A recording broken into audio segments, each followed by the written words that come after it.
സംസ്ഥാന സർക്കാരിന്റെ അവഗണനയ്ക്കെതിരെ KSSPA കരിദിനം ആചരിച്ചു. DCC general secretary advocate Siddique Panthavoor പ്രതിഷേധ പരിപാടി ഉദ്ഘാടനം ചെയ്തു. സംസ്ഥാന സർക്കാർ സർവീസ് പെൻഷൻകാരോട് കാണിക്കുന്ന അവഗണനയ്ക്കെതിരെയും 12ാം പെൻഷൻ പരിഷ്കരണം നടപ്പാക്കാത്തതിൽ പ്രതിഷേധിച്ചുമാണ് ചന്തപ്പടിയിലെ സബ് ട്രഷറിക്ക് മുന്നിൽ കറുത്ത ബാഡ്ജ് ധരിച്ച് കരിദിനം ആചരിച്ചത്. Kerala state service pensioners association Ponnani മണ്ഡലം കമ്മിറ്റിയുടെ നേതൃത്വത്തിൽ നടന്ന പ്രതിഷേധ പരിപാടി Malappuram DCC general secretary Siddique Panthavoor ഉദ്ഘാടനം ചെയ്തു. ജനാർദ്ദനൻ മാസ്റ്റർ അധ്യക്ഷത വഹിച്ചു.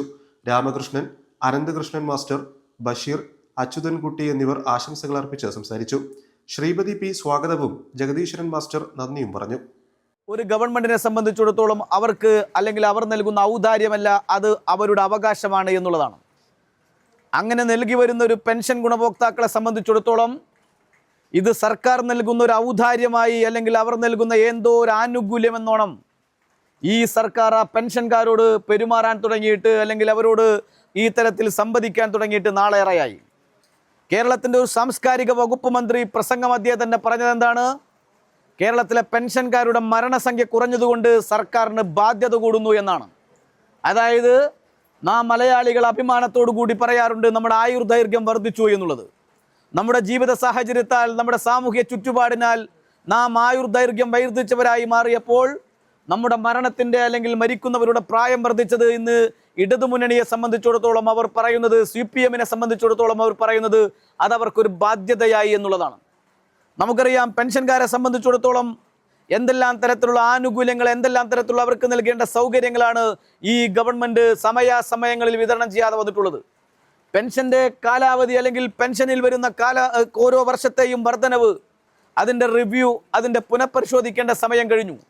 5 വർഷം കഴിഞ്ഞാൽ പുനഃപരിശോധിക്കപ്പെടേണ്ട ആ പെൻഷൻ്റെ അല്ലെങ്കിൽ ആ ആനുകൂല്യത്തിൻ്റെ ആ സൗകര്യങ്ങളുടെ വർധനവ് വരുത്തേണ്ട കമ്മീഷനെ നിയമിക്കാൻ 1 വർഷം കഴിഞ്ഞിട്ടും 6ാമത്തെ വർഷത്തിലായിട്ടും ഈ സർക്കാർ തയ്യാറായിട്ടില്ല. കേരളത്തിലെ സർക്കാർ ജീവനക്കാരുടെ സ്ഥിതിവിശേഷം എന്താണ്? ഇന്ന് സർക്കാർ ജീവനക്കാരുടെ സ്ഥിതിവിശേഷം എന്ത് എന്നുള്ളതിൻ്റെ പരിച്ഛേദമാണ് ഈ കഴിഞ്ഞ മാസം 23-ാം തീയതി നിലമ്പൂരിൽ വോട്ടെണ്ണിയപ്പോൾ നാം കണ്ടത്. കേരളത്തിലൊരു ചരിത്രമുണ്ട്.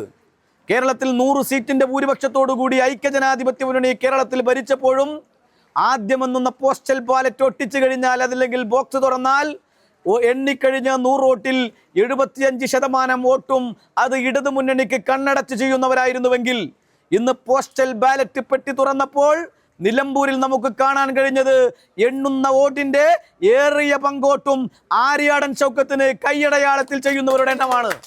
ചെയ്യുന്നവരുടെ കൂട്ടത്തിൽ NGO യൂണിയൻ്റെ അംഗങ്ങളുണ്ട്.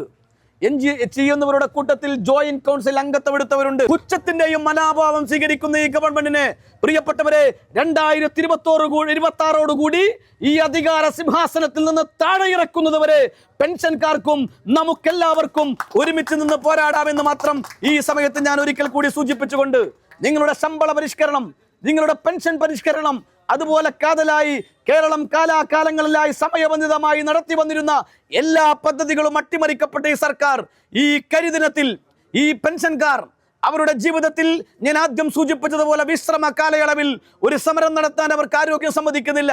ഒരു പ്രതിഷേധത്തിന് പോകാൻ, പ്രക്ഷോഭത്തിന് പോകാൻ അവരുടെ ആരോഗ്യ സമയം അല്ലെങ്കിൽ ആരോഗ്യം അവർക്ക് സമ്മതിക്കുന്നില്ല. എന്നിട്ട് പോലും അവർ തെരുവിലിറങ്ങി ഈ സർക്കാരിനോട് പറയുന്നത് മാറി മാറി ഇടത് ഭരിച്ചപ്പോഴും വലത് ഭരിച്ചപ്പോഴും ഇവിടെ ജീവനക്കാർക്ക് നൽകി വന്നിരുന്ന പെൻഷൻകാർക്ക് നൽകി വന്നിരുന്ന അവരുടെ ശമ്പള പരിഷ്കരണ, പെൻഷൻ പരിഷ്കരണ ആനുകൂല്യങ്ങൾ അവർക്ക് സമയബന്ധിതമായി അതിൻ്റെ കമ്മീഷൻ പ്രഖ്യാപിച്ച് അതിൻ്റെ നടപടികൾ സ്വീകരിക്കേണ്ടതിന് വേണ്ടി ഇടപെടണമെന്നുള്ളതാണ്.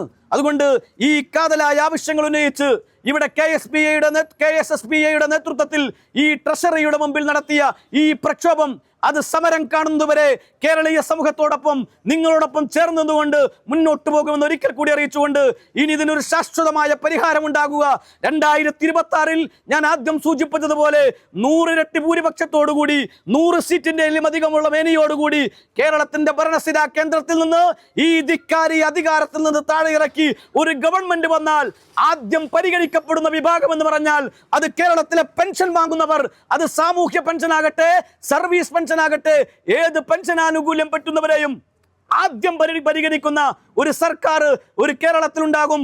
ആ ഗവൺമെന്റിന് നേതൃത്വം നൽകാൻ കേരളത്തിലെ ജനാധിപത്യ മുന്നണിക്ക് സാധിക്കുമാറാകും എന്ന് ആശിച്ചുകൊണ്ട് അതിനുവേണ്ടി നിങ്ങൾ ഒരുമിച്ച് നിന്ന് പ്രവർത്തിക്കണമെന്ന് ഈ സമയത്ത് സൂചിപ്പിച്ചുകൊണ്ട് ഈ മാതൃകാ ധർണാ സമരം, ഈ പ്രതിഷേധ പരിപാടി, ഈ കരിദിനം നിങ്ങളുടെ എല്ലാവരുടെയും അനുമതിയോടുകൂടി ഉദ്ഘാടനം ചെയ്തതായി അറിയിച്ച് നിർത്തുന്നു. നിങ്ങളൊരു യാത്രാപ്രേമിയാണോ? ഒരു ട്രിപ്പ് പോകാൻ നിങ്ങൾ ആഗ്രഹിച്ചിട്ടും അതിന് നൂലാമാലകളോർത്ത് പോകാതിരുന്നിട്ടുണ്ടോ? പാസ്പോർട്ട് സർവീസ് മുതലുള്ള എല്ലാ പ്രൊസീജിയറും നിങ്ങൾക്ക് ചെയ്തു തരുന്ന ഒരു കമ്പനി ഉണ്ടെങ്കിലോ? ഇതാ നിങ്ങൾക്കായൊരു സന്തോഷ വാർത്ത. അക്ബർ ഹോളിഡേയ്സ് നിങ്ങളുടെ യാത്രാ സ്വപ്നത്തെ സാക്ഷാത്കരിക്കുന്നു.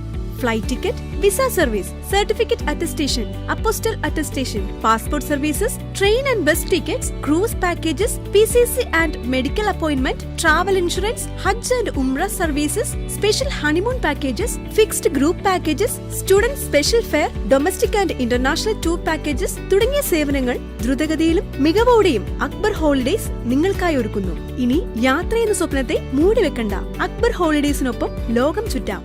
Akbar Travels, your reliable travel partner.